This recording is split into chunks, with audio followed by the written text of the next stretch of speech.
Hi, so welcome to this review of The Invisible Man by H.G. Wells, which you see here in a copy that I only recently acquired. I always knew I hadn't read this book before, so I was a little bit excited to find this one. It's an imprint that I'm not familiar with. It's called Airy. It's got this quite pretty image on the front. It's in reasonable good condition, though the pages are very badly oxidized. But other than that, it doesn't look like it's been extensively read. I just finished it. It wasn't a fast read by any stretch of the imagination. It didn't help that I've been working a lot and I haven't had a lot of reading time, but the book itself, I didn't find it was a fast read or necessarily an easy read. It wasn't a hard read either. I'm in two minds about this one. So, really, The Invisible Man is a book or a story that we all think we know. It's been the source of dozens of movies. Everyone's heard of it. As you'd expect from H.G. Wells, it is the movies that we've seen aren't the book that he wrote, but surprising no one. So H.G. Wells is one of those authors that him and Jules Verne are often referred to as like the grandfathers of science fiction, so on and so forth. They were contemporary part of their lives, though I don't believe they were actually friends or collaborated at any point. Now, the interwebs will tell you that Wells wrote more than 50 stories and dozens of short stories, but that his non-fiction work gained in ascendancies. Basically, when he was first writing, he wrote a certain number of science fiction works, like The Time Machine, which I've been reading off and on since I was a teenager, and that was his first novel, I believe. Also adapted from a short story? Maybe, maybe not. Anyway, I had The Time Machine, The Island of Dr. Moreau, which I just recently read a couple of years ago, The Invisible Man, just read it now, The War of the Worlds, which I read last year and I thought was marvellously written. Absolutely beautiful literature with a great theme. And then a few more which I don't own. I'm not sure if I've read them or not. But when this book, when The Invisible Man was first published, it was 1897. And after a spate of early science fiction, Wells started writing mostly non-fiction. He was interested in politics, sociology, a whole heap of things. And he moved away from science fiction. Now, if you look at Wells and Verne and you want an adventure book with a bit of science fiction, go for Verne. Wells doesn't seem to really have written adventure. This could be an adventure, but exactly what it is indeterminate, I would say. He was more into the things that later interested him in life, and he wrote non-fiction about. He was interested in people, sociology, hypotheticals, that sort of thing. So there's actually not a massive amount of science overall in The Invisible Man. Now, the thing that I was saying about it being hard to read, easy to read, whatever, is that it felt both less mature and less literary than I was expecting, purely based on The Island of Dr. Moreau and The War of the Worlds, which are the two by Wells that I've most recently read. Both of which are very high in literary standard, and this one seemed quite basic at the time. It's appropriate to its time. The characters fit the time in which it was written. Their discussions, thoughts, feelings all match their time period. But humans aren't basic things. We have depths, and it didn't feel as if Wells was trying to get any depth of character or characteristics or thought process in this book like he did in other books of his that I've read. So, since Wells was an Englishman, that can't possibly be a translation problem because he wrote in English. Throughout this book, at least through the first few chapters, I was thinking, I know it says complete and unabridged, but are we sure? Did someone write this down a little bit for a younger audience? Now, I don't really think so. And that's at least partly because the introduction, the foreword, and the afterword are all by Gregory Benford, who's also a sci-fi writer and who really liked The Invisible Man, talks a lot about it. I don't think it's been abridged at all. It certainly hasn't been abridged recently, because on page 99 it appears that N-word that no one's allowed to say anymore. And so yeah, I don't think it's been abridged. I don't think it's been adapted much. I just think that the writing style that Wells was employing here was different to what have been led to expect by his other books. And he churned them out a bit there for a while. This one appeared in 1897, but The War of the Worlds, which, like I said, seemed to me a very complex book, apparently appeared the year after. And the Isle of Dr. Moreau the year before, and The Time Machine the year before that. So he was churning out a book a year. And I guess, really, in terms of wealth of the writing and reading experience, I guess there's going to be some that are a bit higher, a bit lower. Not suggesting for a second that this isn't a good book, well written, interesting, with a lot in it. It's just less literary in feel, I guess, than The War of the Worlds. Okay, so I've watched a couple of people reviewing this book on YouTube, and on Goodreads for that matter. They almost inevitably say, no spoilers, and then they spoiler the hell out of it.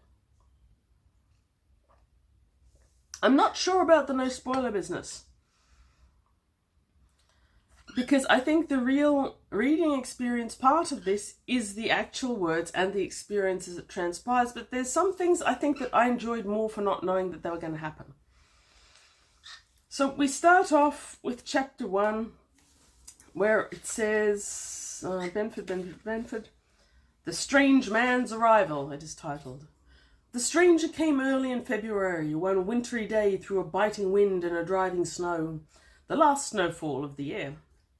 Over the down, walking as it seems from Bramblehurst railway station and carrying a little black portmanteau. Portmanteau? I think so.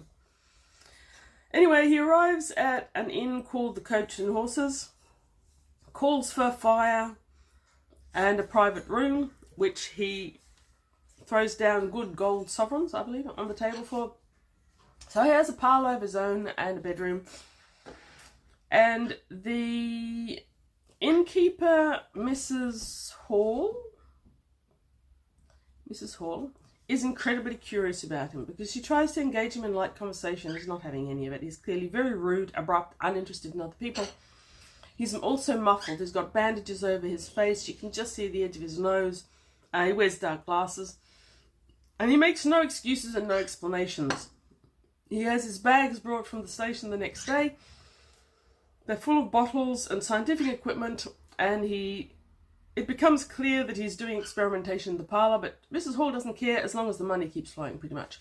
Mr. Hall, however, is rife with doubts, instilled in his basic and incurious mind by other, more malignant characters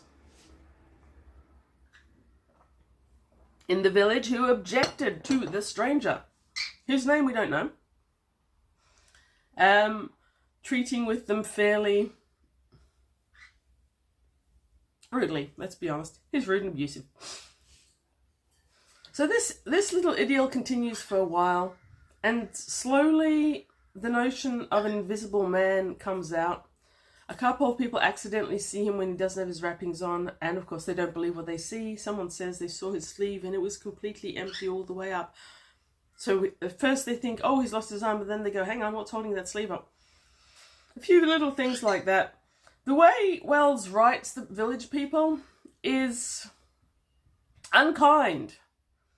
Sure, village people around the world aren't going to be of the same mentality as people of science and fashion in London. They're not going to be Oxford University deans, but just because you live in a small town doesn't make you dumb.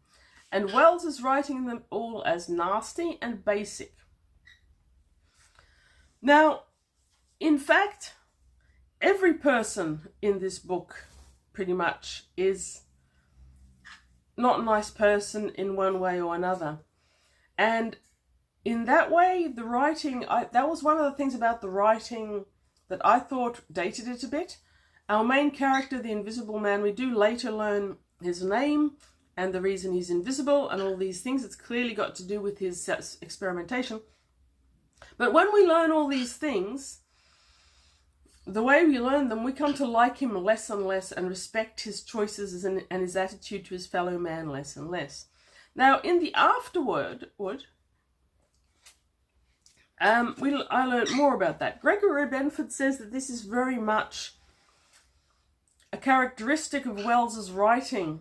And now I think back on it, he's not wrong. So Benford claims that Wells had this attraction-repulsion with certain types of humans, specifically the great men or the inventors or the knowing men. What's the phrase? Exceptional human, that's it. H.G. Wells was always attracted and disturbed by the exceptional human. I mean, to me, the Invisible Man is exceptional only in that he is a very, very nasty piece of work. But he did invent this exceptional process, which, by the way, we don't learn about until about page 100. At this point, our Invisible Man is explaining how he got to be there to a man that he's met who he knew from his university days. When we get to the science, I actually quite enjoyed it. It's minimal, it's low-key, but it's the science of light reflection and refraction and absorption. And I enjoyed the theories behind how our Invisible Man thought about light and what he did to change it. It's not likely that anything described here would work, at least not the way it's described, but that isn't ever going to bother me personally about science fiction. He also mentions, both he and his friend mention oceanic animals, many of which are invisible, at least to our eyes. I think they missed the point about why invisibility in the ocean is a popular evolutionary choice, but anyway, I enjoyed that little sciencey bit we got on 100. Oh, what I didn't enjoy is around page 110, while our Invisible Man is telling his story to Kemp, he says he took strychnine for a good night's sleep, and he survived. I had to look up strychnine, and I thought it's a poison. I've never heard anyone taking it intentionally. Of course, a lot of English people took some pretty evil things, including lead powder on their face, commonly, and the race survived, even if the individuals didn't all die, but strychnine. Right, okay. So this concept of Wells of the exceptional human being who creates science, when I think over it, I think that is the center of this whole book. So you've got this exceptional human being who is unambiguously a not nice person. And we are left to balance this. He has done something exceptional, but he's also done a lot of horrible, horrible things as well. We're left to balance that for ourselves. Wells never really provides any justification or explanations for that, so it's up to you. The writing, I feel, is both less dated and more basic, and yet somehow not as basic as it feels. I'm sorry that makes no sense, but that's how the writing struck me. It's a small book, it is not fast to read. Those 178 pages did not flow off the page into your mind like a few really basic modern YA writers do. There was stuff to integrate, there was stuff to think about. The cadence of the sentences and the structures and the individuals is such that you take time to take it in, and there's the occasional word that isn't used in that way anymore, like the strychnine for a good night's sleep. Anyway, portmanteau. Who says portmanteau? I haven't said portmanteau personally for years. I think in terms of if you want to read your basic greats of older science fiction, I think this isn't a bad choice. In many regards, I enjoyed it as a reading experience more than Dr. Moreau, which was all over the place. Once again, exploring that very unlikable, despicable even human being who is still an exceptional human in terms of their science. In comparison with Dr. Moreau, the characters here are so basic that at times you're inclined to see them as childish stereotypes.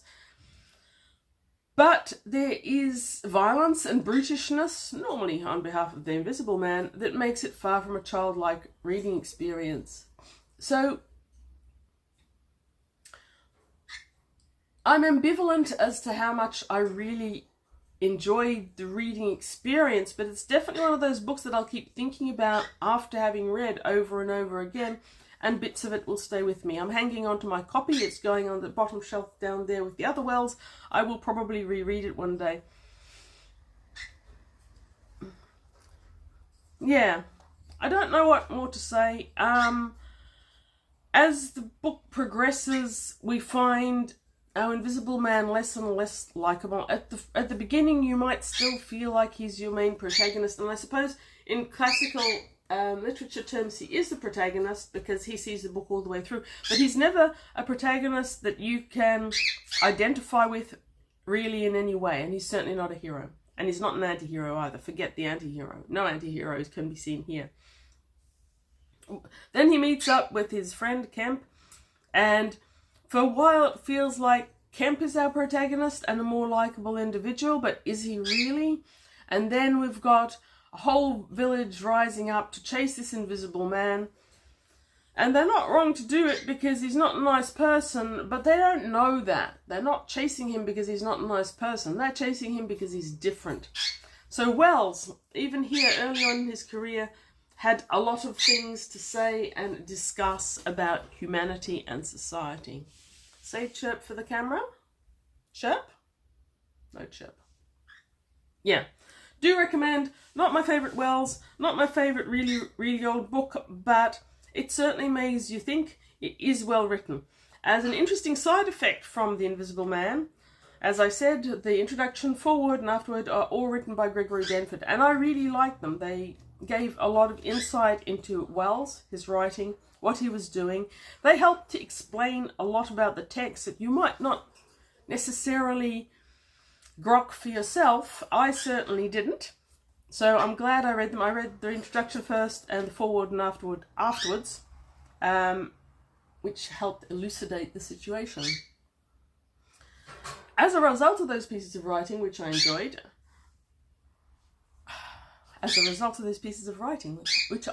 because I wasn't being squeaked at by a bird at the time, I've decided to move on to Gregory Benford. I only own one of his, and it's been on my to-read shelf for a while. I will read that next and see if his actual novel stands up to his introduction, which was great. Thank you very much for watching. There's a whole heap of algorithms if you're into algorithms. But if you've read this book, or if you've got thoughts about H.G. Wells and Verne, by all means tell me. If you've got thoughts about strychnine, don't tell me. YouTube will probably cancel me if there's too much of that. Have a great day.